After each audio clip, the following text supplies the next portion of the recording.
Inequality is a fact of life. It's a fact of life in the world, and it's a fact of life in the kingdom of God. As a matter of fact, the kingdom of God is the epitome of an environment and an economy which is defined not by uniformity, but by dynamic difference. And that has been true since time immemorial. In Romans 5:12, Paul tells us, "Therefore, just as sin entered the world through one man, and death through sin, and because sin is common to all humankind, death is common to all humankind." When Adam and Eve were in the garden, they were constitutionally different from you and me. When they were created, they were innocent. And they were, in some sense, deathless. That is, they were not subject to death the same way that you and I are. But when Adam reached out his hand, plucked the fruit of the tree of the knowledge of good and evil, and ate of it, he was changed. Fundamentally, constitutionally, he was changed. He was changed in his spirit from being innocent to being culpable for good and evil. And he was changed in his body from being non-perishing to being perishing. And according to Paul, those changes in him were constitutional to the degree that they became embedded in his DNA, so to speak, so that he passed sinfulness and with it death on to all of his descendants. However, the sense in which and the degree to which each of us inherit death is as individual and as individuated as one could possibly imagine. I mean, we all die, and death is always preceded by a breakdown in the body and in its systems due to an insult to good health. But no one dies healthy. Everyone dies because of entropy, chaos, or a combination of the two, which are introduced to the body. Now, in some cases, death is hastened by an injury. That is, the breakdown of the body and its systems is hastened by a physical disruption of some kind, whether that be the impact of one's head against a dashboard, or a sudden encounter with a wild animal, or a fall from a great height, or whatever else it might be. And in some cases, death is hastened by a pathogen. That is, you find yourself on an elevator with someone who has a deadly virus, and lo and behold, you contract the virus. Or you open a package only to find that it contains a white powder, and you find yourself a victim of postal poisoning or some such thing. But make no mistake about it, such insults to one's health do not cause death, they merely hasten it. No one is born in an undying body. Left to ourselves, eating the healthiest of diets, getting the optimal amount of exercise, drinking the cleanest of water, and breathing the cleanest of air, every one of us will die. Because the very healthiest of human beings is still a child of Adam. And as such, we are all born of a defective genome. Because death is woven into the warp and woof of the very fabric of our beings, into the warp and woof of the very fabric of our bodies. But even though sickness and death are common to all human beings, the way that sickness is manifested in us is as individual and individuated as it can possibly be. Some people are born with bodies so defective that they simply cannot function, and they die within moments of birth. Some people are born with a predisposition toward cancer. Their bodies are simply much more likely than the bodies of others to produce cancerous cells. Some people are born with weak hearts or with a particular composition in their blood that is conducive to the production of cholesterol and fatty deposits in the arteries leading to heart disease. Some people are born with neural synapses that are simply more susceptible to fatigue and depletion than others, and this leads to conditions like Alzheimer's disease. Now, I could give more examples, but no more needed. You get the idea. At the most fundamental of levels, Our bodies and our states of health are as individual and as specific to us as they can be. If there are 7.8 billion people on the planet right now, then there are 7.8 billion different physical constitutions and 7.8 billion different ways to live, 7.8 billion different ways to die. This is comparatively easy for us to understand and to accept, especially the longer a person lives and the more natural seeming the death they die, because we deem dying of old age to be the most natural way to die. It's a no-foul death. But all other deaths are evaluated in terms of forfeiture and robbery. If the decedent smoked, if he used drugs, slept around a lot, drank, was fat, was doing something foolish when they died, or took their own lives, we considered these in terms of forfeitures. If the decedent had a life-shortening disease, died in an accident, had a dangerous occupation, or lost their life due to misadventure or homicide, we consider these to be robberies. And the greater the sense of forfeiture or robbery, the greater the sense of inequity we feel. And the younger the decedent, the more this sense of inequity is compounded. And this is a rule of thumb that you can count on universally, across the board, in all cultures, in all religions, in all times, except in the most extreme of pagan cultures in which human life has little or no value and human sacrifice is commonplace. The lives of children have been held to be the most precious of human lives. The younger the person, the more precious the life. And this is a matrix that's reliable, extending all the way down to the age of a few seconds when a newborn takes its first breath. But prior to that first breath, prior to birth, people quite suddenly tend to become much more ambivalent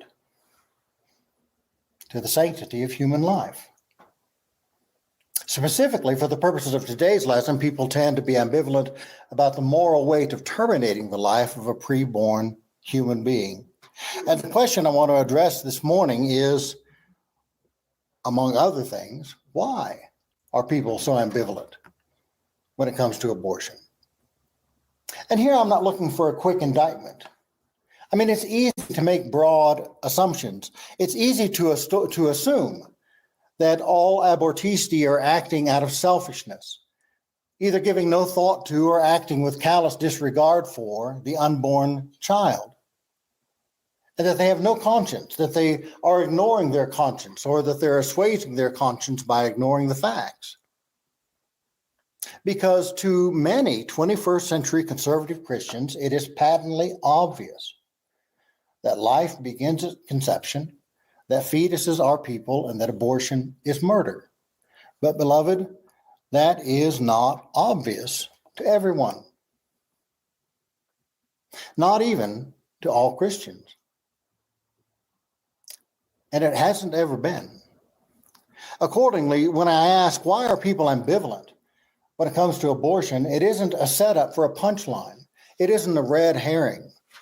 What I'm asking is, what is it that has informed the collective conscience of humankind such that there is a broad consensus worldwide that the question of abortion is not clear-cut, that the answers are not obvious? Remember, the world is filled with refracted light, and it always has been. But, and this is vitally important, we must always bear in mind that refracted light is indeed refracted. The sky is not blue. Its blue appearance is the product of refraction. The ore in the water is not bent. Its bent appearance is a product of refraction. But that doesn't mean that the wisdom of the world is all wrong, because it isn't. No, the fact that the sky looks blue and that the ore looks bent may be misleading, but it's also informative. Because were it not for these phenomena, we wouldn't know what we know about the refraction of light. Jesus is the true light. The world is full of refracted light, and it always has been. And there's a constant tension between what can be known through observation, study, and instruction, what theologians call natural revelation, and what can be known by the Word of God, what theologians call special revelation. In 1 Corinthians 3:18 through 20, Paul says, "Let no one deceive himself. If anyone among you thinks that he is wise in this age, let him become a fool, that he may become wise. For the wisdom of this world is folly for God. For it is written, He catches the wise in their craftiness. And again, the Lord knows the thoughts of the wise, but that they are futile." But in Romans 1:19 through 20, he says, "Indeed, what may be known about God is plain to everybody, because God has made it plain to them. For since the creation of the world, God's invisible qualities, his eternal power and divine nature have been clearly seen, being understood from what has been made. So people are without excuse." You see, there are lots of things you don't need the Bible to know. For instance, according to Paul, the existence of God is self-evident. General truth from and about the Father has been available to all humankind since the creation of the world. Indeed, Paul tells us in verse 18 of Romans 1 that if any of us does not know the truth about God, it isn't because that knowledge has not been revealed to us, but because we have suppressed what has been revealed to us. Nevertheless, despite the overall tendency of people to suppress the truth about God, that light has quite apparently from time to time broken through.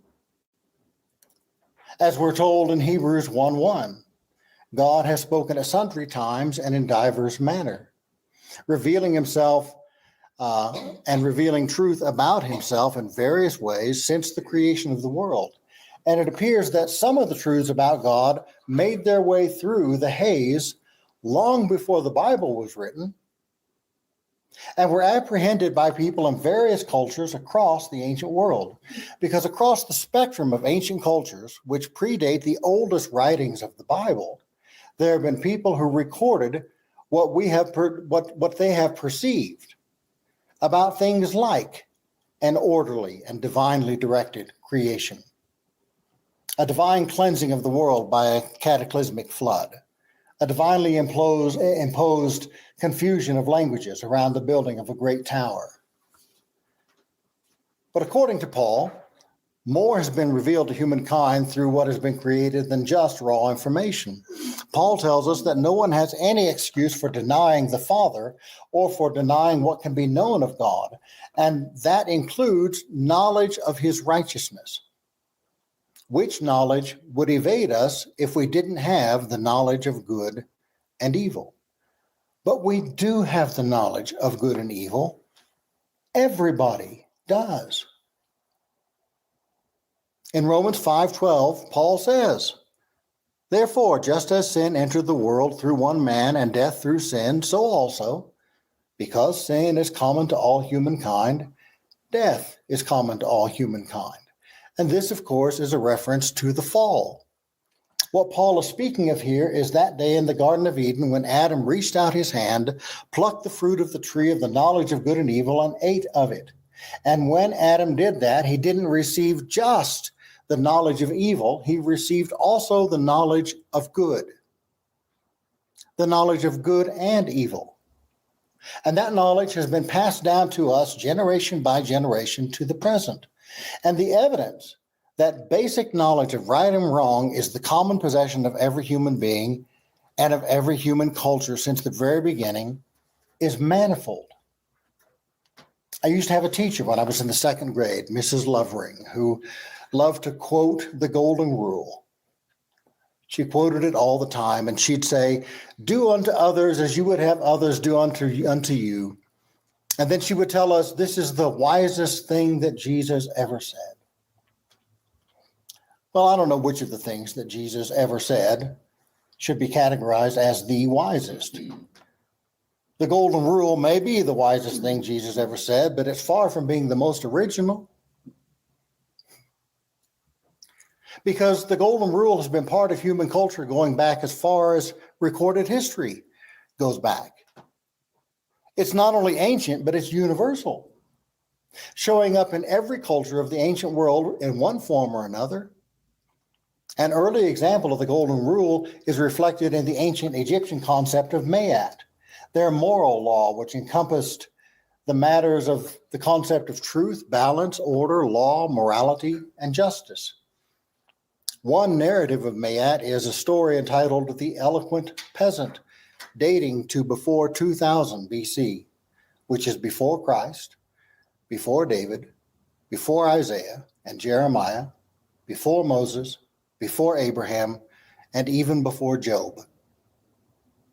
And one of the verses of The Eloquent Peasant reads, "Now this is the command, do to the doer to cause that he do thus to you."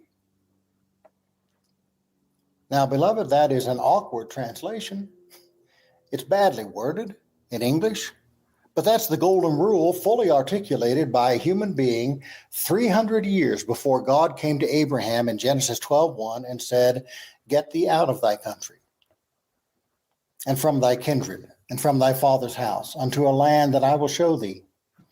And you can find similar principles, similar moral principles and principles of life articulated in the Code of Hammurabi from ancient Babylon, 1780 BC, the writings of Pittacus from ancient Greece, 600 BC, the writings of Confucius from ancient China, 500 BC, the writings of Gautama Buddha from the subcontinent of India, 500 BC, and in the Sanskrit epic, Mahabharata, which dates to around 900 BC, just to name a few. Clearly, basic knowledge of right and wrong is the common possession of every human being in every culture, in every place, in every time, and has been from the beginning to the present.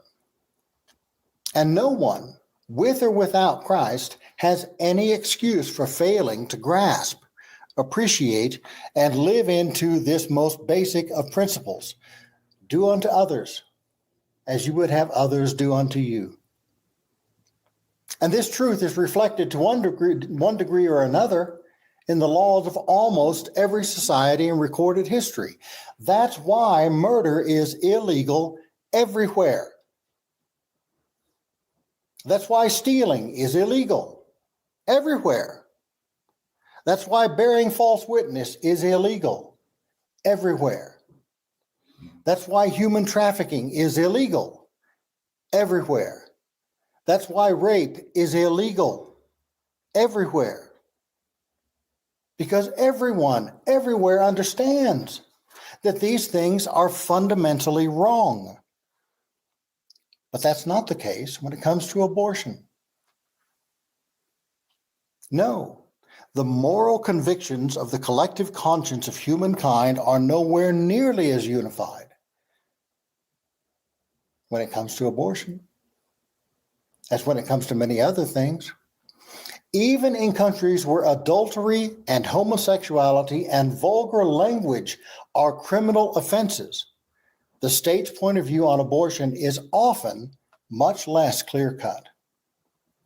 And this is not a modern phenomenon. This isn't a product of modern liberalism. People have always struggled with defining the moral turpitude of abortion. In the ancient Western world, there was a consensus, as articulated by Aristotle, that in vitro an embryo receives three successive spirits. The first, vegetative, the second, animal, the third, rational. Accordingly, abortions in the first and second trimester carried no particular moral weight. But in the third trimester, it was considered a moral crime, but a crime lesser than murder. In Hinduism, the ancient Vedic texts state that the Atman, the elemental human spirit, emerges into the zygote as soon as conception takes place. However, the Jivan, the intelligence, does not come alive in a fetus until the 7th month. Thus, while terminations in the first and second trimester carry less moral weight than in the third trimester, abortion is generally prohibited. However, the general overriding value system of Hinduism teaches that the correct course of action in any given situation is one that causes the least harm to those involved. Accordingly, in cases where a pregnancy endangers the life of the mother, termination is considered acceptable. In Buddhism, inducing or otherwise causing an abortion is regarded as a serious matter in the monastic colonies, in the monastic system, and in those rules, and in those cultures, in the monastic orders, where they follow the Theravada and the Vajrayana, the monks can be expelled for assisting a woman in procuring an abortion. Traditional Buddhist sources do not recognize a distinction between early and late-term abortion, but in Sri Lanka and Thailand, for instance, the moral stigma associated with an abortion grows with the development of the fetus. Now, modern Buddhist teachers from many traditions and abortion laws in many Buddhist countries do recognize a threat to the life of and physical health of the mother as an acceptable justification for abortion as a practical matter. Nevertheless, even when the life or health of the mother is in danger, abortion is largely viewed as a deed with negative moral and karmic consequences. In traditional Chinese religious thought, infants are considered to be 1 year old at birth. In Islam, personhood is recognized in the 4th month of gestation, and abortion is strictly prohibited thereafter. In rabbinical Judaism, a fetus was not considered to be human. However, abortion was generally forbidden, but not as murder. Rather, abortion carried a moral turpitude equal to that of sexual sin. Unlike many other religions, however, rabbinical Judaism did not permit abortion when the continuation of pregnancy endangered the life of the mother. It demanded it. According to Mishnah Ohalot 7:6, if a woman is in hard travail, one cuts up the offspring in her womb and brings it forth member by member, because her life comes before the life of her fetus. But if the greater part has proceeded forth, one may not set aside one person for the sake of saving another. In the Middle Ages, Maimonides, a very prominent rabbi, changed the rules of engagement considerably by changing the rationale under which it should be performed. Prior to Maimonides, the rabbinical tradition held that the life of the mother had more value than the life of the fetus, because the fetus was less than nephesh, less than human. But Maimonides held that terminating a pregnancy that endangered the life of the mother was a moral necessity under the principle of Rodef. Because under the principle of Rodef, the fetus should be considered a pursuer, pursuing to kill the mother. In modern Judaism, in keeping with Yevamot 69:2, the fetus in the first 40 days of pregnancy is likened unto water. And in keeping with Nida 8:2, the fetus is recognized as a human being beginning with the second trimester. In historical Christianity, the early church fathers did not speak with a unified voice on the question of abortion. However, by the 5th century, there seems to have been something of a consensus among Christian thinkers that there was a distinction to be made between an unformed fetus and a formed fetus, and that the point of distinction ought to be around the 4th month of gestation. For most of Western history, aborting an early pregnancy was considered a private matter, controlled by women, and it was not a crime.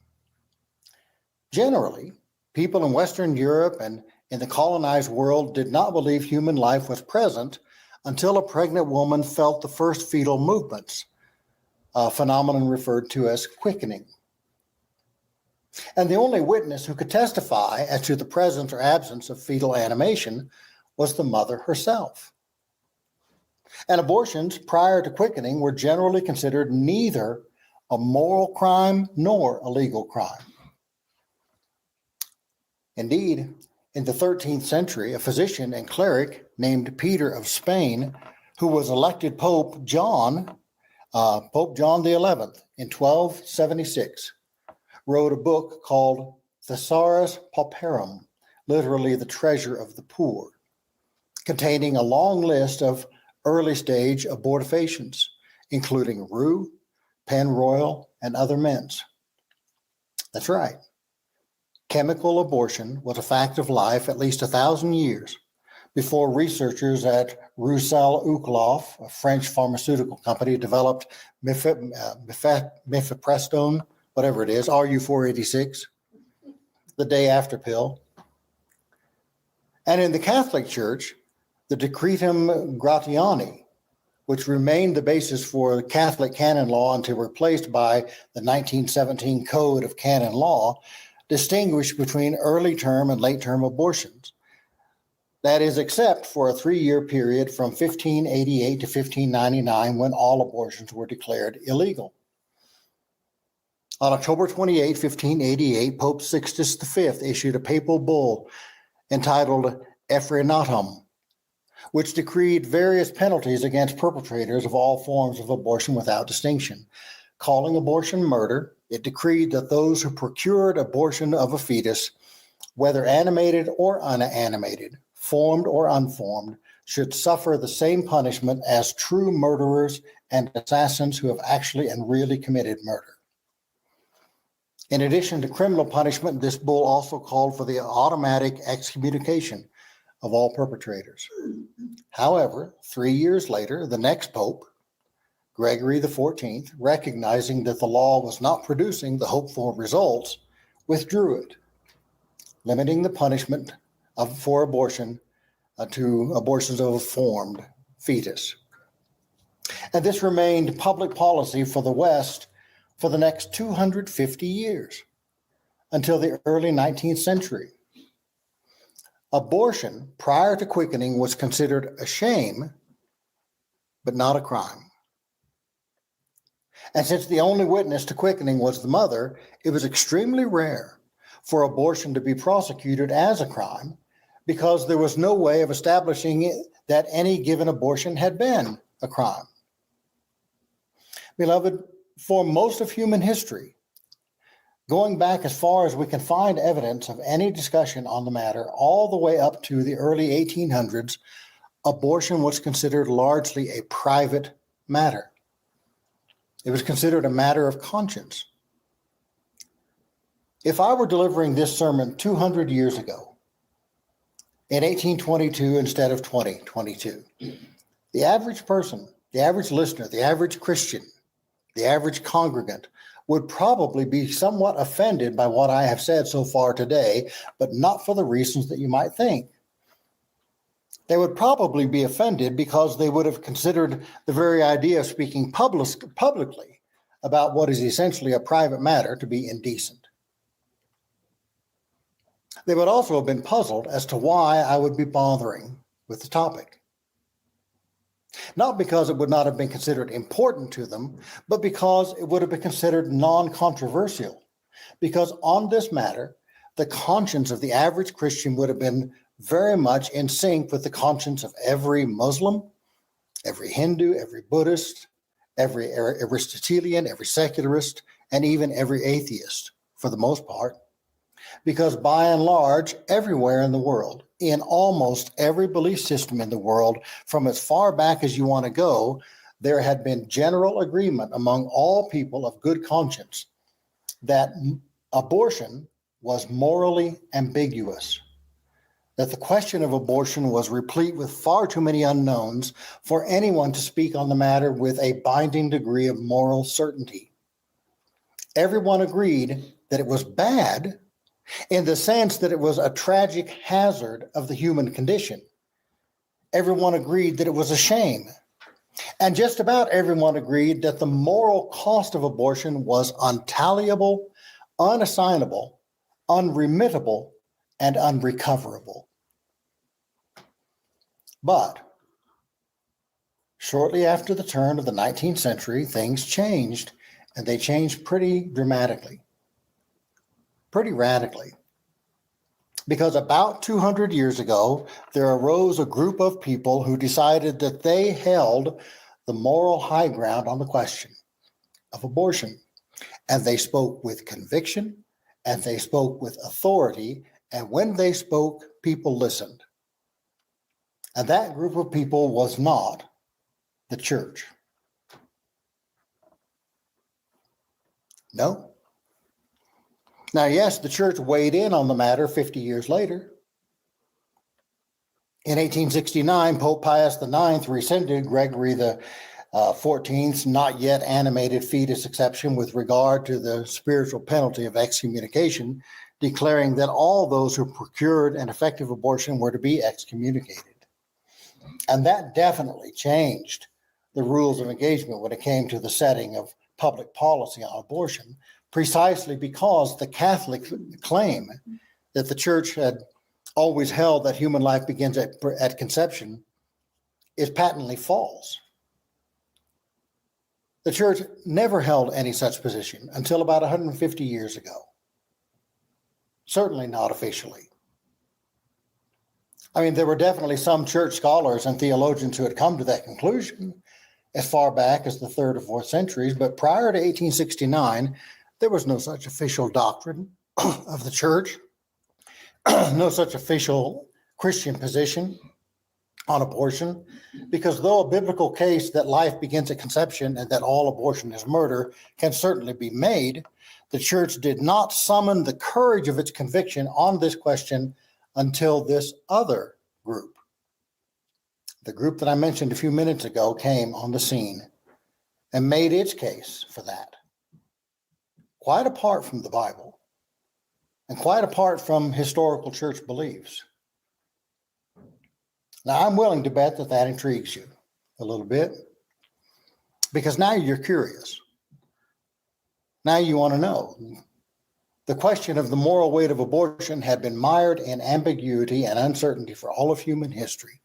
Then, about 200 years ago, a voice arose which promised to give us all complete moral certainty, complete moral clarity on the question of abortion. And when that voice spoke, that was a game changer, because it was that voice that persuaded the church and governments all over the world to cut the Gordian knot and make abortion illegal almost everywhere in the Western world. Well, to whom did that voice belong? Who was it who spoke with such moral clarity? Who was it who spoke with such persuasive authority? Come back next week and I'll tell you. But for now, let me tell you this. The anti-abortion laws of the late 19th and early 20th century, the laws that so many people now decry as barbaric, draconian, and oppressive, were not first and foremost a product of backward-thinking religious fervor. No, those laws which are held in such contempt by a preponderance of 21st century progressive thinkers were a product of the Enlightenment. That's my lesson for today.